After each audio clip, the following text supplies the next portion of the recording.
right? So perhaps I should put this on. Don't worry, I'm not going to strip off. Give me a sec.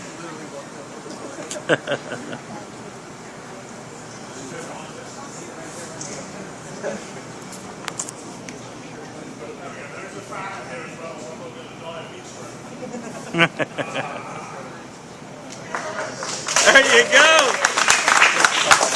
Okay. Being assimilated. So hi everyone. Thanks for coming out. My name is Eben Upton. I run a thing called the Raspberry Pi Foundation, based out of Cambridge in the UK. For those of you who haven't heard of us, we make these things, these Raspberry Pis. I'm going to throw on. Can I throw this to you, just so you can pass it around, just so that people can have a look and see what it is. It's a non-functional mechanical prototype, so if you drop it on the floor, don't worry. Yeah, don't get it confused with any actual working Raspberry Pis that you have. So I thought, let's see. I thought this evening I would talk a little bit about why we did Raspberry Pi originally. Maybe I'll talk a little bit about some of the little interesting things that happened to us along the way while we were trying to make Raspberry Pi. And then maybe speculate a little bit about the future and about whether we're getting anywhere near accomplishing what we were hoping to accomplish with the program. I also have a little slide deck. I won't bore you for very long with the slide deck, but I do have a slide deck of about 15 interesting things that the community has done with the Pi that we've seen already. One of the nice things, we have a website at raspberrypi.org. One of the nice things that's happened over the last year is that over the last 6 months since we launched is increasingly the character of our website has changed from talking pretty much exclusively about what a small group of us at the foundation are doing to talking about what the community is doing. Recently what my wife Liz there, who runs the website, this is Liz. And increasingly what Liz finds herself doing is largely reporting on things in the outside world rather than communicating stuff that we've been doing. So I have a few interesting things here, and then I can maybe take some questions at the end if you have any. So to begin at the beginning, for me, Raspberry Pi has been about a 6.5 year, I've been doing this talk for too long, 6.5, 7 year journey. Starting at the point where I was finishing my PhD at the University of Cambridge.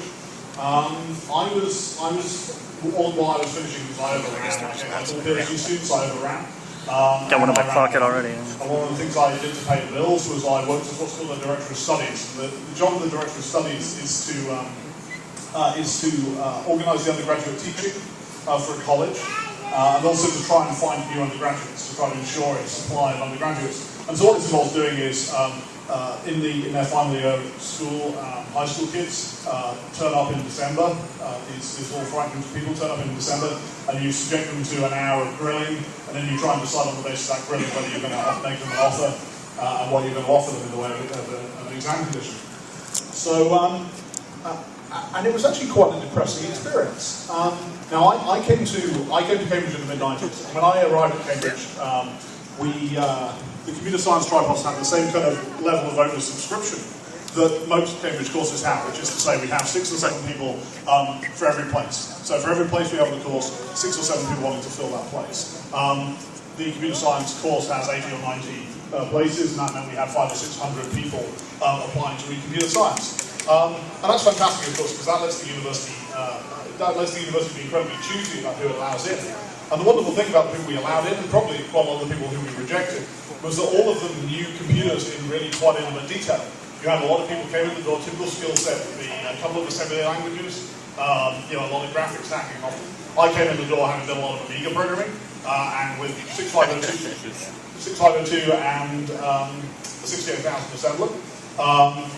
Some of my friends, in fact, the chap who introduced me to my wife, a guy called Alex Evans, who was a contemporary of mine, went on to found a company called Media Molecule, who produced Little Big Planet, the PlayStation 3 game Little Big Planet, and he founded that pretty much straight out of college.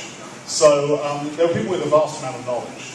Now, by the time I was doing this 10 years later, by the time I was admitting people 10 years later, the number of applicants had halved. So we've gone down from 500 or 600 to around 250 applicants. And the sorts of things that those people knew how to do had gone from assembly language to HTML. There's nothing wrong with HTML. But what it did mean was that in the mid-90s we'd been able to rely on the first thing we had to do with our students was to brutalize them. The first thing we had to do was to convince them they didn't know everything. We spend the first term of their first year convincing them they didn't know anything. Computer programmers in the room, we had a fantastic tool for this called functional programming. We had a language called standard ML that we beat people over the head with, and I was beaten over the head with it, and I came out being convinced I knew nothing, and then having had a term of hell, you then have 8 terms to build the person up. You effectively, on the Cambridge course, have about 60 weeks across 3 years to turn somebody from a high school student to somebody who could start a PhD program, and a UK PhD program, so a 3-year PhD program. Now, the drop-off in kind of skill level meant that we were spending probably the first third of that time. By 5 or 6 years ago, in the middle part of the last decade, we were spending the first maybe the first 8 weeks, let's say, bringing people up to a skill level that we've been able to rely on them having acquired, having acquired themselves 10 years earlier. So thank you very much. I need to step back to where this family is going to give you maximum benefit. Really starting to regret my 2 t-shirts now. So a group of us started to look around to see why this might have happened. And the thing that we happened upon, I think it's a fairly obvious hypothesis, which is nobody taught me to program a computer. I learned to program a computer myself in my bedroom. I had a machine called a BBC microcomputer. Anyone heard of a BBC micro? Yeah. Okay, yeah, more than any previous hackspace. That's cool. So for those of you who don't know what it is, think TRS-80. We had Commodore 64s, and we had we had the Commodore 64. We had the Sinclair, which is what you guys call the Timex. But the BBC Micro is a peculiarly British little device, which was sponsored by our state broadcaster. We had the state broadcaster who made their own computer, or sponsored the computer. And it's a fantastic machine. And I learned to program on that, and then I learned to program on my Amiga. And the interesting thing about these machines, all of them, is that you turn them on. They were in every kid's bedroom in the 1980s. And you turn them on, and the first thing they do is they go beep, and they give you a basic prompt. And virtually everyone knew how to type. All of my contemporaries knew how to type that 2-line program, 10 print iron at best, 20 go to 10, or 10 to print something filthy, I don't know, 20 go to 10. You go to Radio Shack, you type that into all of the machines without pressing enter, and then you go, right, like this, and then you choose out the door and leave the clerks running around with their hair on fire. And that was enormously good fun. And what this meant was kind of a trivial example, but what that meant is that everybody my age in the UK, and I'm sure this is the case in the US as well, everyone my age in the UK who had any aptitude for computing had a chance to discover that they had an aptitude for computing and had a chance to develop that aptitude. And these aren't necessarily people, these weren't people buying these computers in order to learn to program on. They bought the computers to do the schoolwork on, they bought the computers to play games on. But they kind of beguile you into programming. And all of those, me, my mate Alex, who I mentioned, a lot of people like us just got into programming that way, and they just went and put a little bit of a gloss on it by studying computer science at university. The university wasn't required to teach us everything from scratch. Now, my feeling is that at the start of the 90s, 2 bad things happened in the world. One of them was games consoles. One of them was the rise and popularity of games consoles. I love games consoles, I own lots of games consoles. But the thing about games consoles is they're not programmable. And they're not just not programmable, they're designed to be not programmable because they're typically sold at a loss. And therefore the platform holder has to be able to control what software is written on it in order to recoup the investment that they've made, the lost leader investment they've made in the platform. So that kind of ate the low end for us. Those people who were buying little cheap home computers to play games on started buying Segas and Nintendos and later on Sonys. So that went away. And then from the high end, the PC, machines like the PC came on. And although they are ultimately programmable machines, although the PC is an ultimately programmable piece of hardware, it's you have to choose to program your PC. It's almost the opposite of an 8-bit microcomputer. An 8-bit microcomputer, you turn it on, and you have to choose not to program it. You have to choose to put a table and load a game, or you have to choose to start a word processor. A PC, you turn it on, and then you have to choose to not just to start the programming language. Typically, for most PCs, you have to choose to go out and download. You have to choose to go and download the programming language. You have to choose to go. You have to know that you want to program. What this created was an energy barrier that the vast majority of children never cross. An energy barrier that, a very short energy barrier. And we've done some experiments that show that if you get kids to program, if you do the first 10 minutes of programming with kids, and then give them a platform they can program on, then you won't see them for the rest of the a year. But you know, it's like living 10 minutes from a fantastic playground and then never going away. And so a group of us in the computer laboratory started to, University Computer Laboratory, started to wonder whether we could build a machine to fill this function, a machine that we could use to teach kids to program. We had the idea that this machine had to be, we wanted a machine which was cheap. You know, we were going to ask people to buy a special computer for programming. And one of the common criticisms is, well, why don't you just use a software? Why don't you just make a printable CD or something? And so we knew that we had to get the cost right. We picked the cost of the textbook because we know that school kids are prepared to buy, or parents are prepared to buy their children textbooks. We thought $25 was the cost of the textbook, which really shows we have no idea about nothing. We're not professional educators. We are probably some of us are professional tertiary level educators, but not school educators. So if we'd had a slightly more realistic idea of what textbooks cost, we would have had a much easier time of getting Raspberry Pi down to the target cost. So we wanted to be cheap. We wanted it to be programmable. We wanted a machine that we could bundle pretty much every programming tool that you've ever come across, from Logo and Scratch for 5-year-olds, all the way up to C and C++, and Camel and Java and C# and stuff like that. So we wanted something that was programmable where people didn't have to go out and get the tools. We wanted something which was interesting. We wanted something. We had to remember that people didn't buy these machines in the 1980s in order to learn to program. They bought them for other things. So we wanted a machine that could do something that wasn't programming. So we wanted a machine that had really good multimedia. That seems pretty important to us. And the last one was we wanted something which was robust. We wanted something that kids could move backwards and forwards between home and school 100 times, shove it in their school bag without thinking about it, and give them a Now, fortunately, I ended up working for a company called, this was back in about 2006. And also in 2006, I started to work for a company called Broadcom, which I hope quite a few of you have heard of. We make computer chips. I think we are something like the world's second largest semiconductor company. Make a lot of chips. And the bit of Broadcom I work for makes cell phone chips. We make cell phone graphics chips. And the really nice thing was we realized that these cell phone graphics chips were a really good fit for what we were trying to do. You know, they can drive a TV, they have a lot of cool multimedia features on them, so we can make a platform that's appealing to children. And as of about 2009, we got one that had an ARM in it. And the nice thing about having an ARM in there is we can run Linux on the board.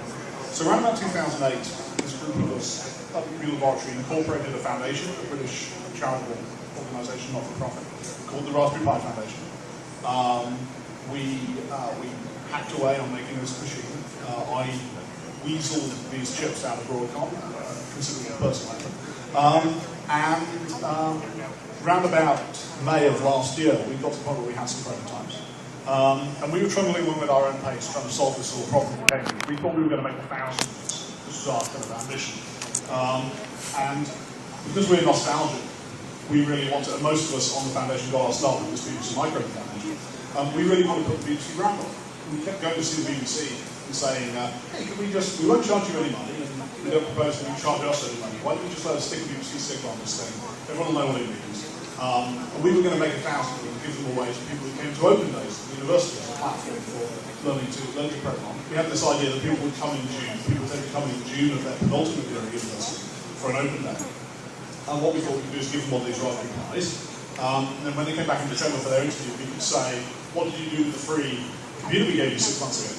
And if somebody said nothing, then we would not admit them to read computer science at the University of Cambridge. And that seemed like a great plan. It was a little plan. It wasn't really going to, it wasn't going to increase our number of applicants, but it was going to enable us to do better screening in the little pool of applicants we have left. But our last attempt to get the BBC's brand, we went to see a journalist there called Rory Catherine Jones, who's their senior technology correspondent. And he said no, it's not. What he did say was, could he take a video of it? He thought it was a really great idea. And he said, could he take a video of just one of our trustees holding up one of these devices and stick it on his blog? And he said yes, because we're reporting morons. And the upshot of this was he got 600,000 YouTube views in 2 days. Which was kind of cool 2 days, right? I was sitting there at work. I stopped doing my blog on work. So I stood there, for 2 days I was Mr. F5. I was going up, I'm getting more popular. And then at the end of the second day I sat down, and I was really happy, and bouncing. I sat down at home, and we realised we promised 600,000 people we built them a $25 computer, and that we were just like a bunch of guys with no money and no real plan. And we had some prototypes, and we knew we could do it. But the big question was, can we do 600,000? And of course, we thought something 600,000. It's going to be, most of those people are rubbernecking. It's going to be 10,000. But yeah, still like 10 times as many as we were expecting to make, and we're not really quite ready yet. Really, my life and business life and the life of several of our friends between last May and today has been about trying to come through on that promise that we accidentally made to people. One of the cool things that we did very early on was we decided to be very open. We decided to put up a blog and write about everything that we did. And that's been really great because it's given us a big supply of encouragement from people. It's made people, obviously good publicity, a lot of encouragement for us. The occasional troll has appeared and flamed us a little bit. But by and large, it's been great. And so towards the end of last year, we were feeling pretty good. We said we were going to try and get out by the end of last year. We slipped a little bit, but not too much. We did an NVIDIA-style paper launch we said fourth quarter was our target, and we sold 10 on eBay on the 31st of December for an average of $1,500 each, wow. Which was interesting. And that was the kind of first little sniff that we got that we might not be out of the woods yet in terms of demand, that our rubbernecking guess wasn't necessarily accurate. So we had these prototypes. We sold some of them on eBay. The start of January, I found a Chinese contract manufacturer in Shenzhen to make 10,000 units for us. And we scraped together enough capital to build 10,000 units. Now it's about $250,000. So the trustees chipped in about $250,000. There was a certain amount of house mortgage going on. We sent all of this money and a vast number of chips off to some guy in Shenzhen. You can't send chips directly to Shenzhen from the UK. You have to send them by Hong Kong. If you send them directly to Shenzhen, you end up paying import duty. But you can send them to Hong Kong, and then there's a route into China that doesn't attract import duty. So we ended up mailing these chips, about $150,000 chips, to a plant in Hong Kong. The forwarding point for this manufacturer was a flat, it was an apartment. So we did this, and everything was actually going really, really well. And then to keep people, and we were talking for 3 weeks, and of course the 3 weeks kind of dragged on a little bit, but just to keep people happy while we were people interested and give us something to write about on the blog, we put a root file system. This machine boots off an SD card. We put a root file system, an SD card image, up on our website for people to download, and really kind of beta quality thing. And it got 50,000 downloads. That was the point where you were screwed, right? Because 50,000 people, the size of our base of people so hardcore that they would download a 2 gigabyte operating system image of beta quality for a machine that they had no idea when they were going to be able to buy was 50,000 people. And what we realized very rapidly was there was no way we were ever going to be able to keep up with demand for the capital we had. And so we were very lucky that we, about that time, we met 2 wonderful companies called Electric Components PLC and Premier Farnell PLC, who are big, multi-billion-dollar UK electronics component distributors, public listed companies. And the wonderful thing they did for us, because they really kind of believe, I think, in the same mission that we have. These 2 companies trade over here as Newark and Allied, you see, you've probably come across these guys. They believe in the same, they make a lot of money by selling components to engineers, and they realise, just as we do, that if all the engineers go away, our economy's screwed. But in the even shorter term, their business is going to be in trouble because they're not going to have their customer base is going to go away. So they agreed to help us by not just distributing these things, but commissioning the manufacture of the devices. So we changed in the 6 weeks from the middle of January to the end of February when we launched. We changed from being a very capital-constrained charity that was trying to manufacture stuff to an IP licensing company. Now all we do, our business is completely different from the business that we thought we were going to end up in. Our business is we own the design of the board, we own certain relationships with component manufacturers, principally Broadcom, and we own the design. We own the trademark. We own the trademark and the logo. We license these to those 2 companies. We launched on the 29th of February, which was very foolhardy. Because it provided us the opportunity for the first anniversary celebrations. We're going to have a really kick-ass 4th anniversary party. You're all invited. And we'll have time to save our people. So we launched on the 29th of February. We sold 100,000 to 100,000 orders to crash both companies' websites. Took it for about 4 or 5 hours. We took 100,000 orders on the first day. So we were right, we were screwed. We just didn't even know it. We were the Walking Dead from like probably November onwards, so we just didn't know it. So we were very lucky we dodged that particular bullet. We had a slightly rocky road to get the first units out the door. I personally didn't realise you need to have one of these little FCC marks on electronics if you sell them.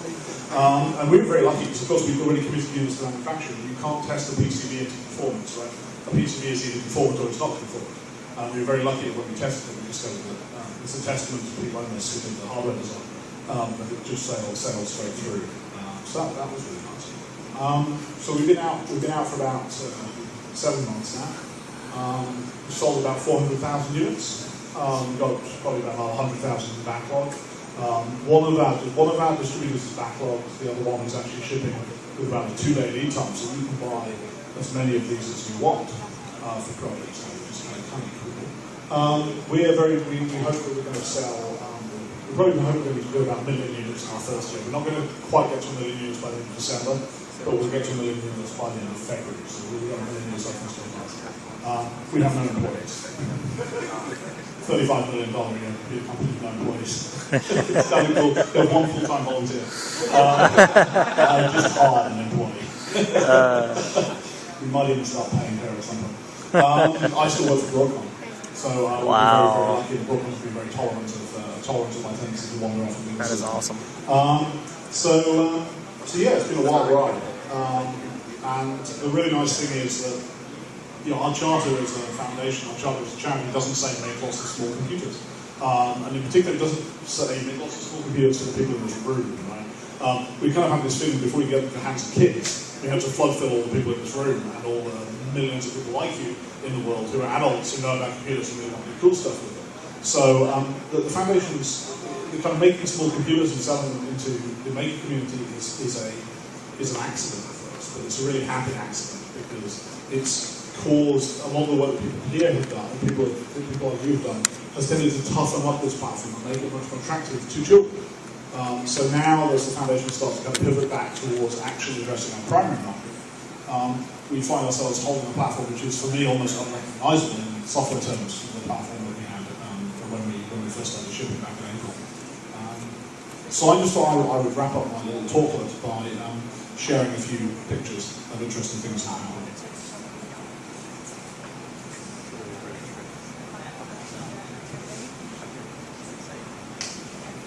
Okay, let's see what we've got. Okay, first I have a few slides of, these are all taken from the website, so that we have our website, raspberry.org, as I said, mostly now consists of stuff other people are doing. Here's the first one. This is a synthesizer, this is a thing called Piano. It's going to be, I believe, a commercial product. It's it's currently 4-mode polyphony digital analog synthesizer, runs purely on the ARM on the Raspberry Pi. There's some wonderful videos if you Google Raspberry Pi synthesizer. Some wonderful videos of the guy who designed this is based in the UK, playing all sorts of music on it. My hope is that we get polyphony up, because I think if we get this up to 16 notes of polyphony, it's going to be really, really impressive professional music tool. A load in everyone's pocket.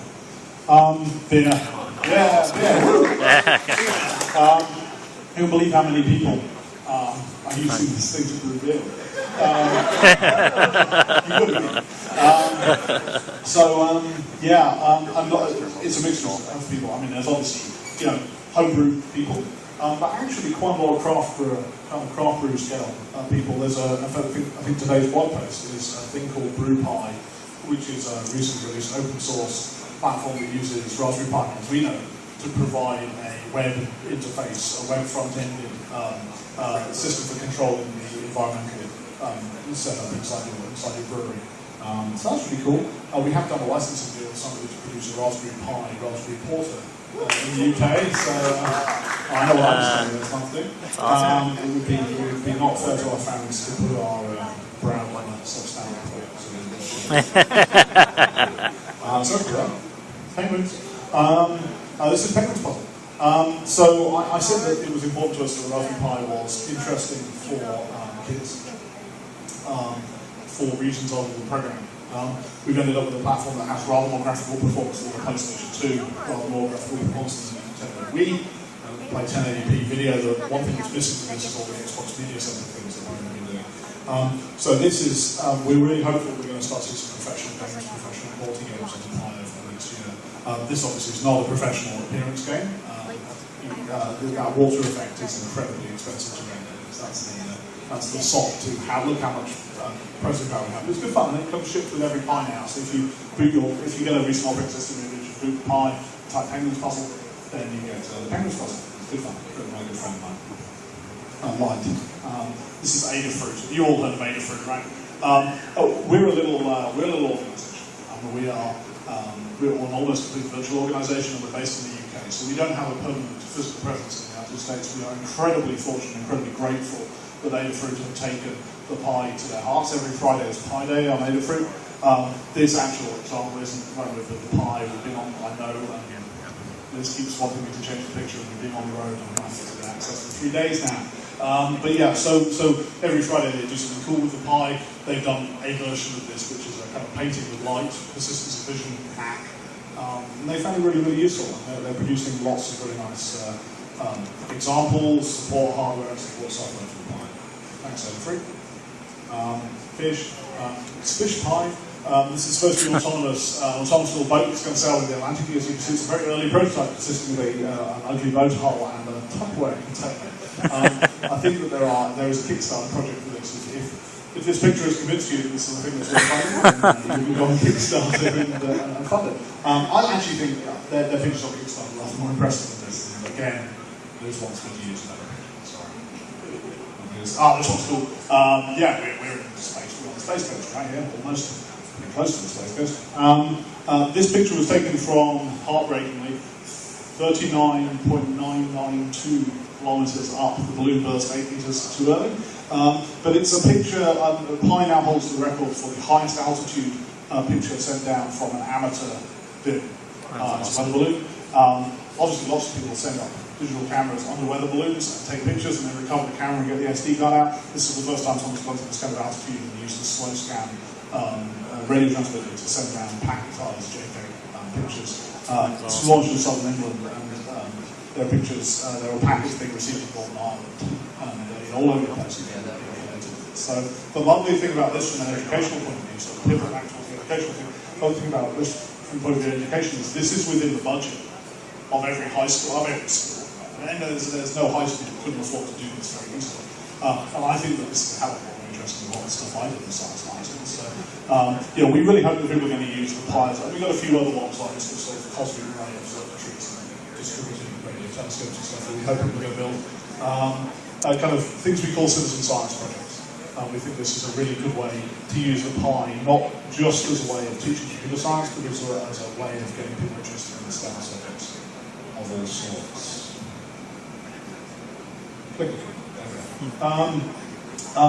The foundation, we're just making the Pi. We're not making Allen boards. There are a couple of Allen boards I'll talk about, but with a couple of exceptions, we're not making Allen boards. But loads of people have started to make Allen boards that let your Pi do interesting things. We have a little bit of unbuffered 3v3 general purpose I/O on the board. This is an example. This board here is a fairly typical I/O expander. It's developed by a friend of ours, Gilbert Lowe, who I have a picture of later on. But it gives you buffer, it gives you 5 volt, there's lower conversion buffer, it gives you 5 volt GPIO. Also has an Atmel chip on it, it gives you a substantial amount of Arduino code compatibility out of the box, which is kind of fun. Awesome. And it's got here a nice little motor driver, this is like a 3 or 4 amp motor driver down there. So you can use that to do the garage door type things. If a little bit of Arduino compatibility is enough for you, you can have a lot of Arduino compatibility. So a lot of people using the Arduino and the Pi together, you can plug it in via the USB. The Arduino makes a really nice companion to the Pi. What's the Arduino good at? Low power and analog I/O. What's the Pi good at? Very, very easy to program. It doesn't need a host PC in the same way that Arduino does. So the Pi actually is a great host PC for the Arduino, and the Arduino makes a great I/O standard analog interface for the Pi. We're kind of hoping that our distribution partners will start to sell kits with one each year. I said we weren't going to build add-on boards. We are going to build add-on boards. This is also a chance to see 3 genuine Broadcom employees. They are Stuart Van Lowe, designer of Beerboard, James Hughes, long-time forum participant, Andy Guy, and Josh Patton, who's on the camera engineering team. This is a camera add-on board. We're hoping by the end of the year to be able to offer a 5 megapixel camera add-on board from Pi, probably in the $25 kind of range. The nice thing about this is the strapline on our website says an arm limit box is $25. We're selling a $35 box at the moment. What we're selling at the moment is what we call a Model B, which is kind of a slightly enhanced Raspberry Pi.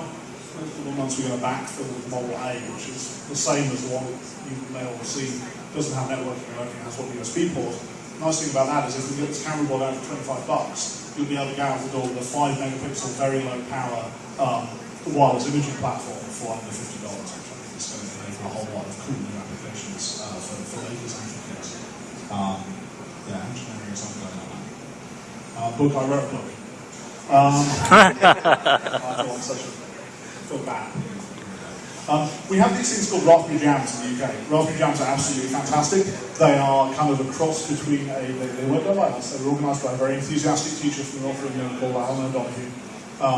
They, to the extent they were organised at all, right, because they're kind of self-organising. They come a cross between a user group and a conference and a walk-in help centre and stuff. And really what they are is people getting together in spaces like this, talking about what they've been doing with Pi, and to give assistance to people who want to do cool Pi things. Particularly to teachers who want to take them into classrooms but don't necessarily have the level of confidence required to go it alone, who haven't done this before. So people can share best practice. A lot of the people involved in this are professional educators. And the wonderful thing from the point of view of the foundation, the Little Tiny Foundation, is that this requires none of our time. This is entirely self-organised. Magpie, another cool community thing. This is a community organised magazine. It's on its 6th issue now. It's a monthly magazine. It's on its 6th issue. The first 5 issues are EPUB only. The 6th issue is the first one to be on paper, and I understand there's a crate of them waiting for me at home. The reason it's on paper is loads of teachers were saying, "Man, this is great. I really wish I could use some copies lying around to get kids interested." So we're really looking forward to seeing how this goes. It's absolutely fantastic. And it has type-in listings. It's something for me as a child of the 1980s. The type-in listing is a really important part of the community. It's not, if you haven't typed it in, it's not. If it goes in your eyes and through your brain out with your fingers, you kind of own it a little bit more. It's something that you've downloaded off the internet. We didn't put a box on the Raspberry Pi, you may have noticed. We didn't put a box on the Raspberry Pi because if you're making 1,000 of them, of course, could use a laser gun, couldn't you? But we thought, injection molding. And of course, injection molding costs about 10 grand to set up. If you're going to make 1,000 of them, that's £10 per unit. So we thought it wasn't worth casing them. Let's pretend that was a plan. What's happened is we've created, by not eating all of the value in the ecosystem, we've created a whole cottage industry of making cases of various sorts. And the nice thing is that these are differentiated and also look into all the possible kind of price, performance, quality niches. This one is obviously the free niche. It's a PDF. And you print it out into the thickest cardboard you can persuade your printer to take, and you fold it up and you get this little punnet, which is a really, really nice Raspberry Pi. Legos. See, I've localized my slide for the United States. We call it Lego. This was designed by an 11-year-old girl. This was designed by an 11-year-old Girl Scout in the UK called Biz.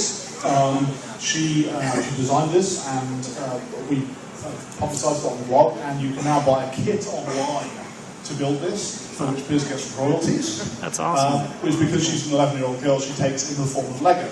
So she now has like more Lego than any human being in the history of the world. Which is cool. That's awesome. And she's fantastic. And the association with the Scouts is a really good example of how we think that non-formal, not state educational organisations can really get involved in doing cool stuff. She just happens to have a Scout master who really likes it. Pyro, we love Pyro.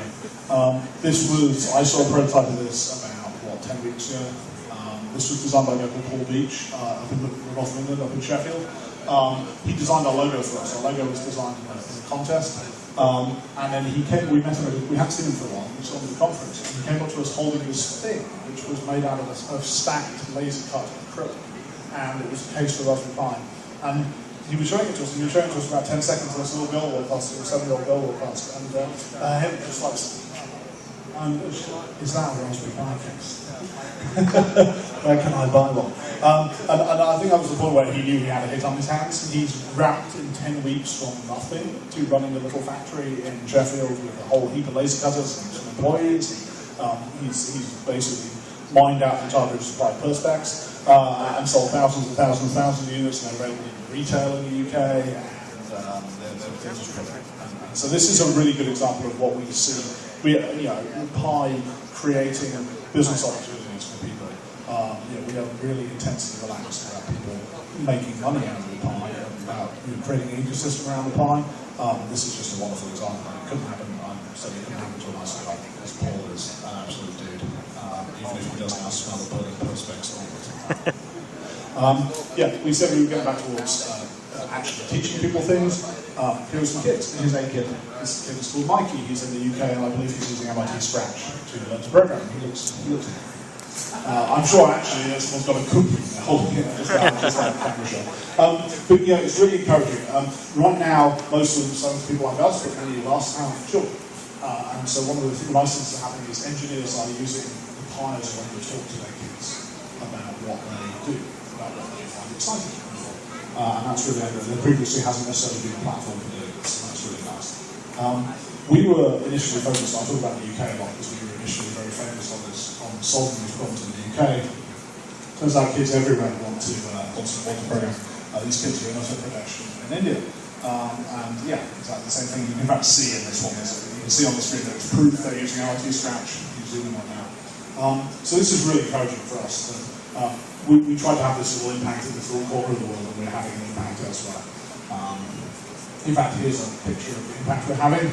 This is a self-registration mapping application called by a 15-year-old kid in the UK. About 1 in 30 Pis that we've registered on this map. You can see it's incredibly hot in the UK, really hot on the East Coast, actually hotter on the East Coast of the US than the West Coast of the US. Certainly on the rest of this map, we're selling more in New York than we're selling in the Bay Area. We're selling more on the rest of the East Coast than we are on the rest of the West Coast, which is possibly maybe not what I would have expected. The US is now our largest market, but it's not, on a per capita basis, it's still a long way to go. Where we're not strong, South America, India, China. A little bit of strength down there in Australasia, a little bit of strength there in South Africa. Tariff barriers and import duties. Currently, if you buy a Pi in India, it's drop shipped to you individually from Singapore. And that's obviously going to pay more in shipping and tariffs than you do for the rest of stuff. We undermines the whole story of the Pi. Working very hard to fix that there, so we're going to Brazil. I've got one more slide, which is the one that's closest to my heart.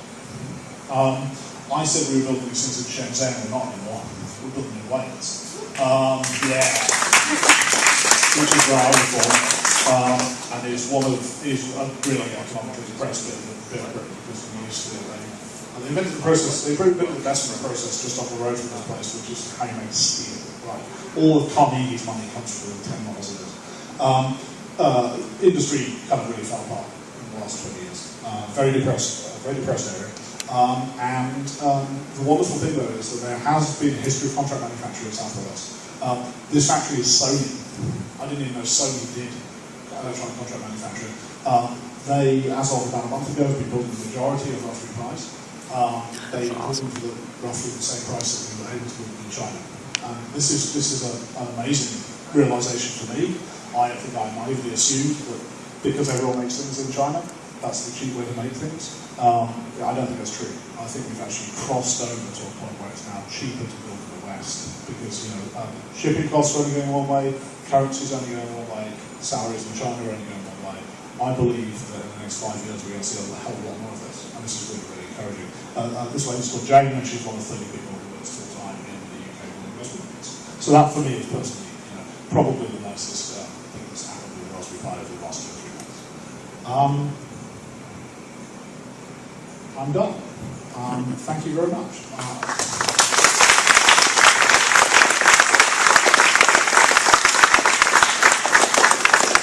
I'm very happy to take any questions that anyone might have. Yes.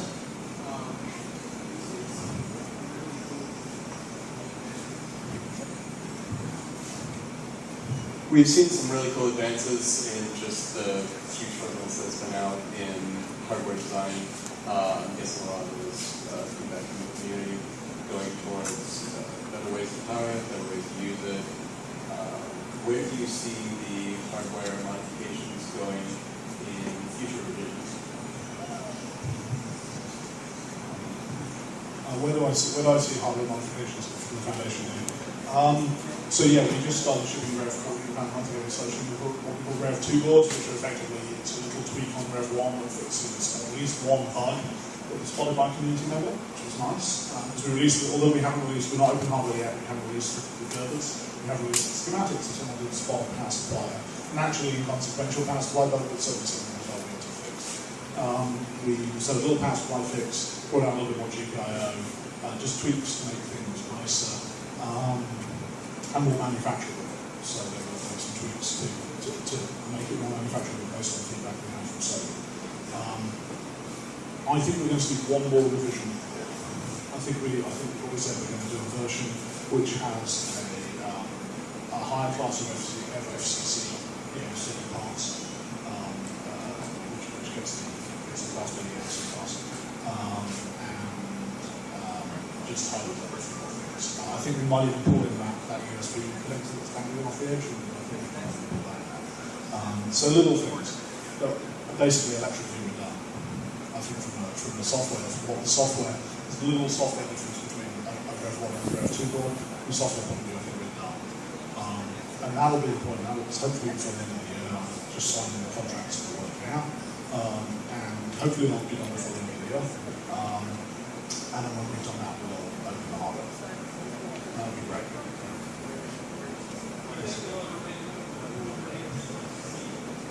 Do we ever think we'll do on dual NICs? Now, that's a really interesting one. There's loads of these things. People like to see dual NICs, people like to see power over Ethernet, people like to see Wi-Fi. I think one of the cool things about doing open sourcing the design is that if there's demand for that, then those things will appear in the market. Now, open sourcing is two things: one, releasing the board, 2 gigabit chips into distribution, which they often can't buy until you get 35, unless you're already.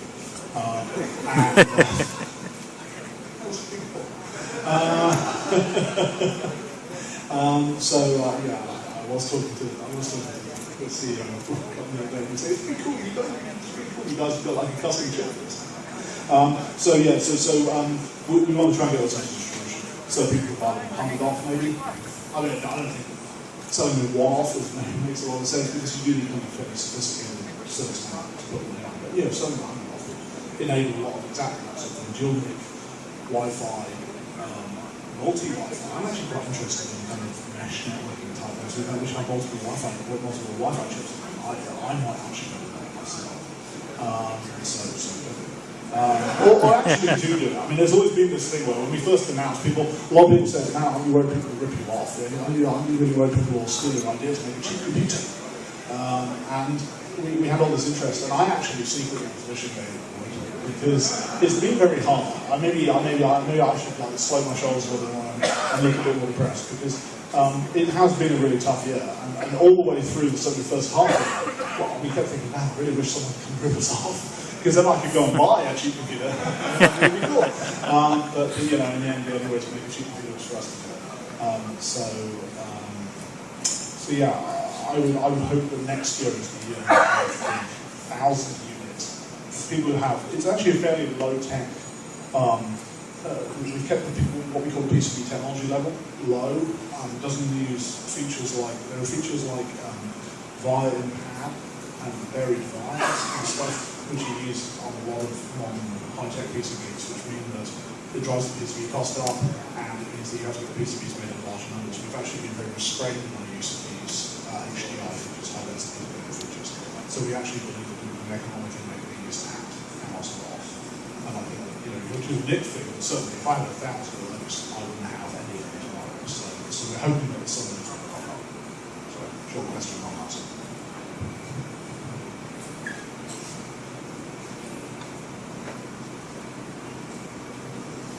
So what kind of voltage and current does the Pi take? 5 volts. Okay, so the Pi is designed as part of one of our ideas with the Pi was I was going to put a building a $25-$35 computer if you need to buy $100 worth of stuff to use it. So we tried to make all the things that you use it with things you already have. And so on the power supply front, we designed it so that you use a mobile phone charger. So you use a 5-volt micro USB mobile phone or keyboard charger. And the keyboard charger is very good. We can be a little bit picky sometimes. So there's actually a European standard for mobile phone chargers, which is 5 volts, 850 milliamps. And if you have one of those, you will. The Model B actually draws, in terms of sort of thermals, the Model B's internal thermal dissipation on board is about 2 to 2.5 watts. Which is quite a bit for a website. The thing can get up to 50 degrees Celsius if you run it hard. Let's see. One of the big reasons for that is the network chip. Consumes about a watt, and it's powered from. It consumes a power from it's powered from a 5-volt rail line. So you get it's linear capacitor. So you drop half a watt. You drop half a watt of that. You drop half a watt in the power supply chain. So 2 to 2.5 watts, which is 1.5 watts of the internet. That means that the Model A, which we make initially at the end of the year, that's going to be really fantastic. It's going to be a fantastic device for low power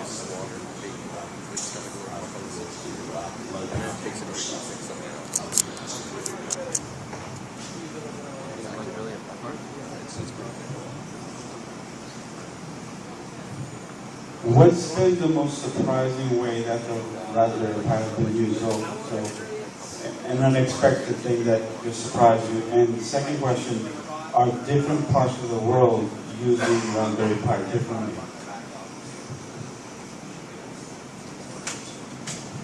Okay, so thank you for that. Those are both interesting things I should mention.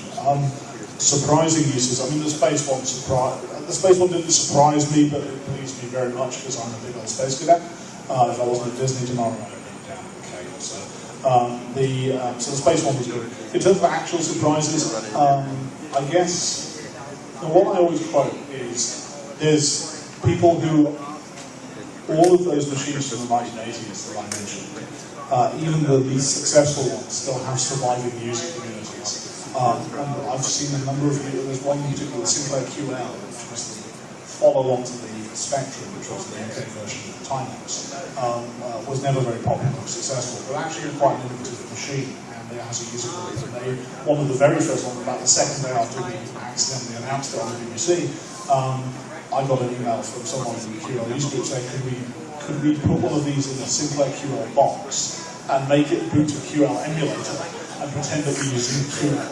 So, and that's happened a number of times. So that's probably the thing that surprised me, is interest from the retro emulation community. So on the space one.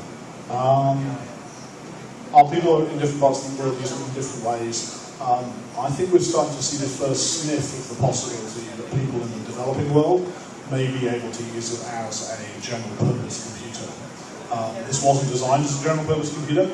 It actually makes a quite plausible little, if you're prepared to put up with its limitations, in particular its limited amount of memory, it makes quite a plausible little machine for doing a bit of web processing and a little bit of web browsing. And we're starting to see some evidence of people interested in, particularly in sub-Saharan Africa. You have one dynamic I think happened in the 1980s in the developed world was home computers started off as a peripheral for your television. And your television is probably still the most expensive piece of consumer electronics you buy. And home computers started off as machines that you plug into your TV to get a little bit more value out of that investment. We're seeing that dynamic happening again in kind of emerging middle class, emerging people entering bottom middle class in the developing world. Again, one of the first things you buy, I think, is the first thing you buy a fridge? First thing you buy is a fridge, second thing you buy is a TV. Sometimes the first thing you buy is a TV, the second thing you buy is a fridge.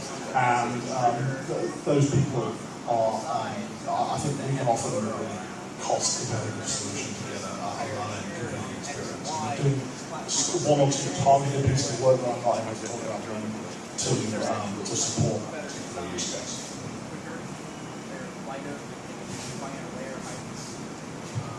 I need to phrase this very carefully. He'll pay me $35 to ask you if you give him one Raspberry Pi for free. Will you? Okay, you're not that troll.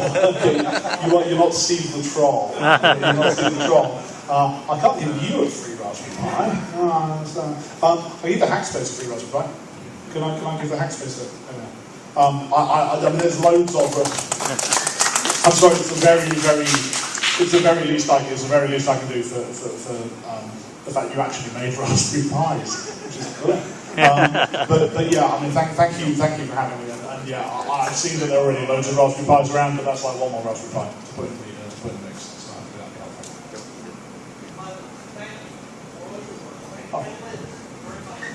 Yeah. oh yeah, thank Liz, really. I mean, Yeah.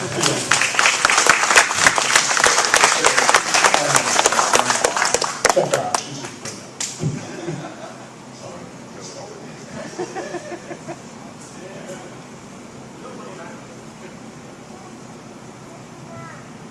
I haven't played with my Pi too much, but I think it has audio out. Why not more audio input plus?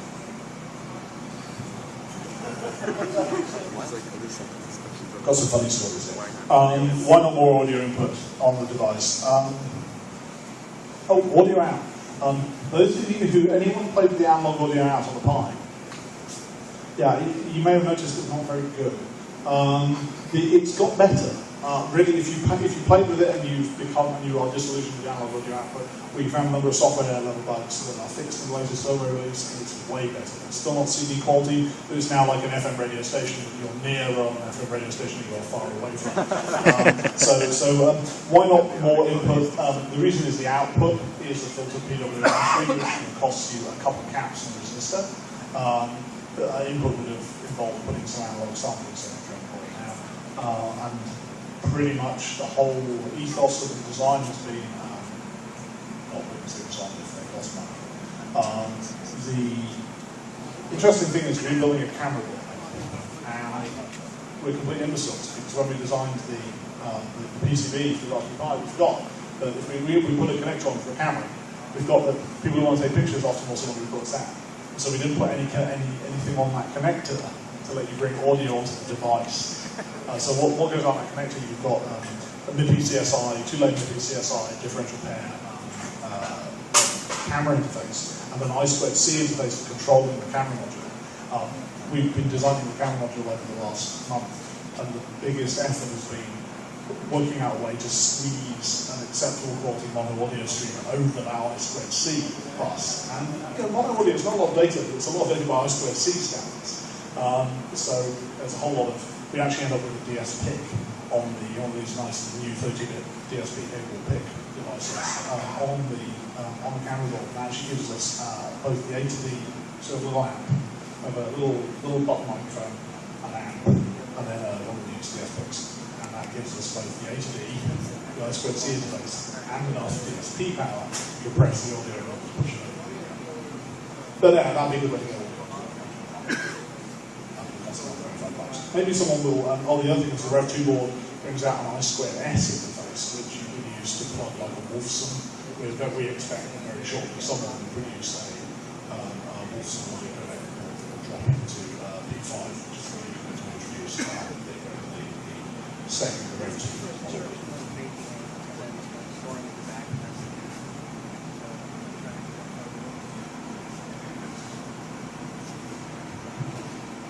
Hi. This might be more of a comical kind of thing, but it's to the finances of this. Did you ever think of taking it to the Dragons Den?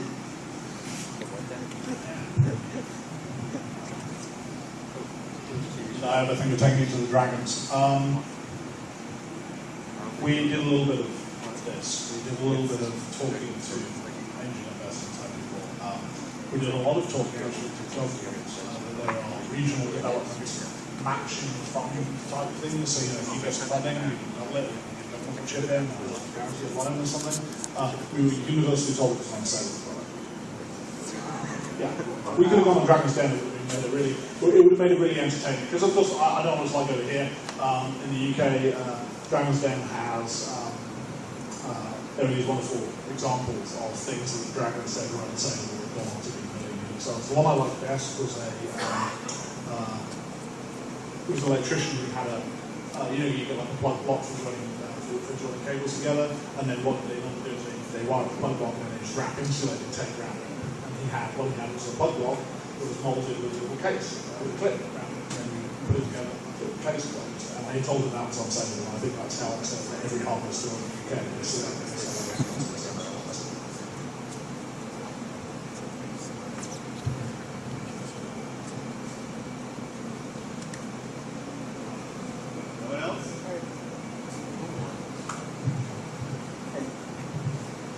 First of all, I thank both of you for coming to talk about online. Usually almost every day I would read the UK has changed drastically versus like the world very much. I see other countries following and studying them, but first graders doing the program. Unfortunately, in the US, we got to get with untrained technicians that are more in the education side of that very much. I want to kind of like guide advice to you guys on how I do it. Kind of put it in the world through school. My son doesn't get good, and he's good excited, and I'm trying to get a project where they keep doing the same thing that's going on.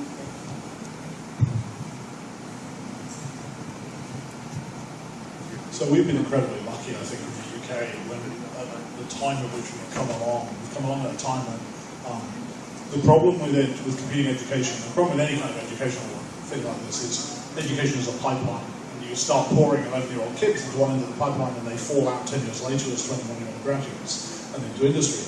And the problem with the pipeline is that if you stop filling it, everything's fine for 10 years because we've only measured the other end of the pipeline. And then you wake up one day and the pipeline's dried up, and not only do you have no engineers, you can't get any more for 10 years. And that really sucks. And so we kind of came along at a really good point in the UK where the government was asleep at the wheel for a decade. Actually led by the games industry, very strong games industry in the UK. They've really led the campaign to publicise that there's a problem. There's a guy called Philip Stone, who's my president of Square Enix. He and another guy wrote a big report about this problem. So in the UK we've been very lucky with the timing. Some countries, you mentioned Estonia, some countries have been incredibly lucky that they just have some vision there small enough that they can change rapidly. The problem with a country this size is it's very difficult to turn 300 million people on a dime. So you've got a few small countries that have had a visionary pop up and just kick over the apple cart and change things, and that's great. I guess things that we've seen that have been successful I think the thing with the pie is you can roll it out on a really local scale, and therefore engagement with individual teachers, engagement with school governing bodies can be really effective. It's cheap enough that you don't need a $1 billion government program to get them out to everyone. $1,000 will go a long way if it's spent on pies. So we've seen a lot of parents who've been very successful in convincing their schools, their children's schools, that they ought to just get one or two and play with them. And we've seen a lot of teachers, individual kind of visionary teachers, often not IT teachers, physicists, mathematicians, language teachers, who just have interest in computers and have taken the opportunity to spend $100 of discretionary money for an after-school club. So I think that's probably the model. And it's even in the UK, when it's government knowledge that there's a problem, still the government is going to take 2 years. They've said it's going to take until this time in 2014 to affect any actual change at the curriculum level. And so between now and then, it's almost all, I think we're in the same boat that you're in. It's hard to turn 60 on the dime.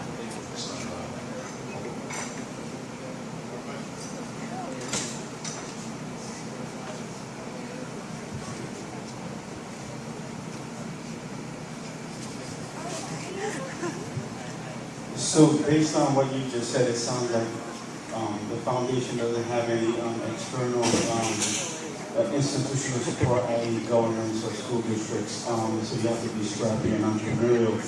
Is there then an opportunity maybe to approach big philanthropies on either side of the ocean to see at a time where we all know that technology is driving innovation, maybe can philanthropy still part of that funding role?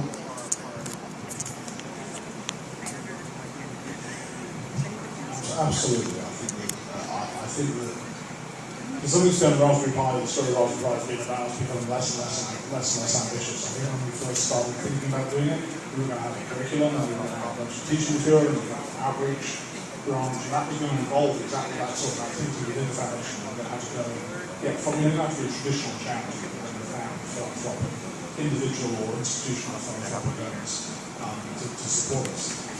We've kind of retreated, as we've learned more about the area, we've learned how other organisations are much better at doing these things than we are, and so we've retreated to just making, first we retreated to just making hardware, and now, of course, now we've retreated even from making hardware, we've retreated to just designing hardware, which is all good business school practice, finding the core competences and focusing on. I think there is actually a place for some non-foundation organisation, non-Raspberry Pi organisation to go and get philanthropic funding and try and do a computer education initiative. I think that there are one or two. People like Code Capital actually are quite good at finding a commercial enough model they're able to think of eventually.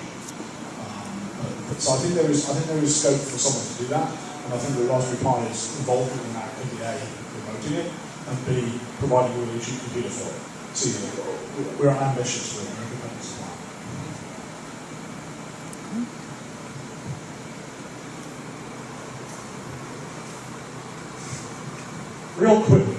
Real quick silly question. Would you mind signing my acrylic case?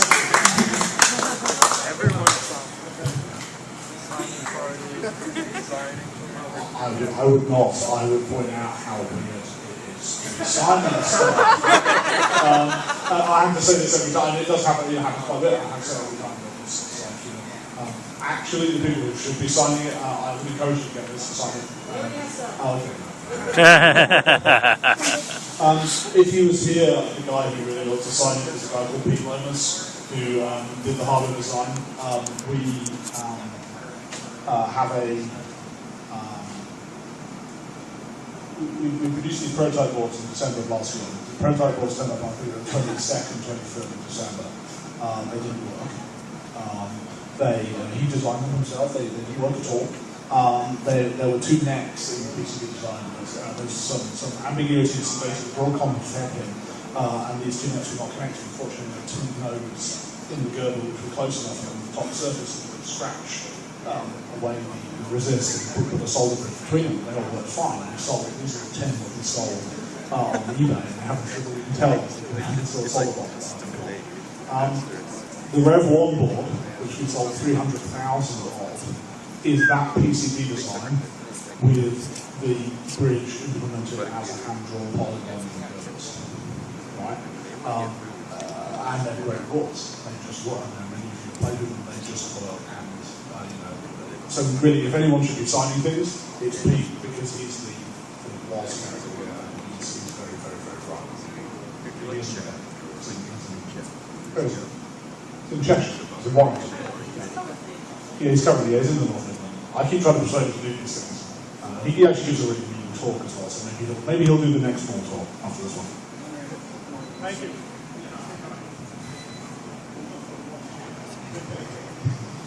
Hey, thanks again for making it out here. I just moved to Florida a couple months ago and was ecstatic to see that you guys were coming here. And you made the drive from Tampa, so super, super excited.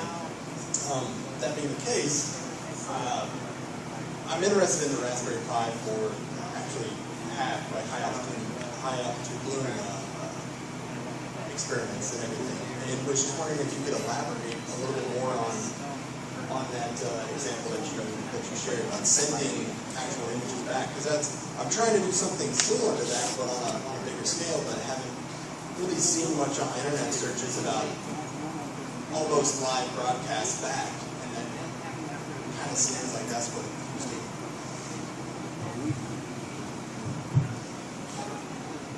First of all, thanks for making the drive. The guy who did this is a guy called Dave Ackerman in the UK. The project is called Pie in the Sky. It really is the name that just keeps giving, right? It's fantastic. So this is one's called Pine Sky, and it's yeah, he rigged up some. It was effectively a Pi, Molby Pi, USB webcam, and which is not the preferred configuration. In the future, the preferred configuration is a Raspberry Pi Model A and a Raspberry Pi camera model. We're hoping to get fly one of those as soon as they become available.